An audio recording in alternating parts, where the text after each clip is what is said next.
गर्मी इतनी बढ़ गई थी कि सारे तोते प्यास से तड़प रहे थे। बड़ा तोता और उसका बच्चा यह देखकर सबको बचाने की ठान लेते हैं। सबसे पहले दोनों मिलकर जमीन में एक गहरा कुंड खोदते हैं। सारे तोते उड़ उड़ कर आते हैं और उस कुंड का ठंडा पानी पीकर अपनी जान बचाते हैं।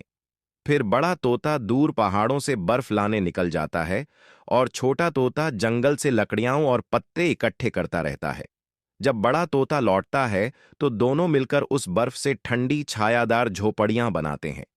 कुछ ही देर में सारे तोतों के लिए आरामदायक ठंडे घर तैयार हो जाते हैं। सब तोते खुश होकर चहचहाने लगते हैं, लेकिन तभी छोटा तोता रोने लगता है कि अभी तक किसी ने लाइक और सब्सक्राइब नहीं किया। गर्मी इतनी बढ़ गई थी कि सारे तोते प्यास से तड़प रहे थे। बड़ा तोता और उसका बच्चा यह देखकर सबको बचाने की ठान लेते हैं। सबसे पहले दोनों मिलकर जमीन में एक गहरा कुंड खोदते हैं। सारे तोते उड़ उड़ कर आते हैं और उस कुंड का ठंडा पानी पीकर अपनी जान बचाते हैं। फिर बड़ा तोता दूर पहाड़ों से बर्फ लाने निकल जाता है और छोटा तोता जंगल से लकड़ियां और पत्ते इकट्ठे करता रहता है।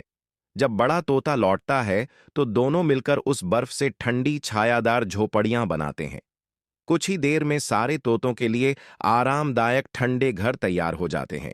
सब तोते खुश होकर चहचहाने लगते हैं, लेकिन तभी छोटा तोता रोने लगता है कि अभी तक किसी ने लाइक और सब्सक्राइब नहीं किया।